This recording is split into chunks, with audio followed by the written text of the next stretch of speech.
بەخێر بێن بۆ ڕێوڕەسمی کۆتاییهێنانی سێهەمین بەرنامەی ڕاهێنانی تواناکانی حکوومەتی هەرێمی کوردستان. بە خۆشحاڵیەوە ئەمڕۆ پێکەوە کۆبووینەتەوە بۆ ئەوەی وردە وردە بەری هەوڵ و ماندووبوونی ئەو پرۆژەیە بچینەوە کە 3 ساڵ لەمەوبەر بە توانایەکی کەم و هیوایەکی زۆرەوە دەستمان پێکرد. ئامانجی سەرەکی ئەم بەرنامەیە ڕێخستنی دەرفەتێکە بۆ فێرخوازانی زانکۆ و پەیمانگەکانمان تاکو ئەوەی کە بە تیۆری فێری دەبن لە کەرتی تایبەت بە پراکتیکی بەکاری بهێنن.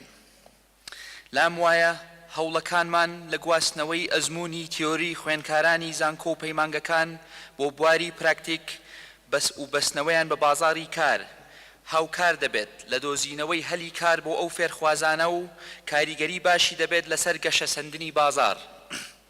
چونکەن لە ڕێی ئەم جۆرە پرۆژانەوە هەم دەستێکی کاری چالاک و بەرهەمدار دێتە ئاراوە، هەم کەرتی تایبەتیش پشت ئەستور دەبێ بە کەسانی ئەکادێمی و خاوەن بەهرە.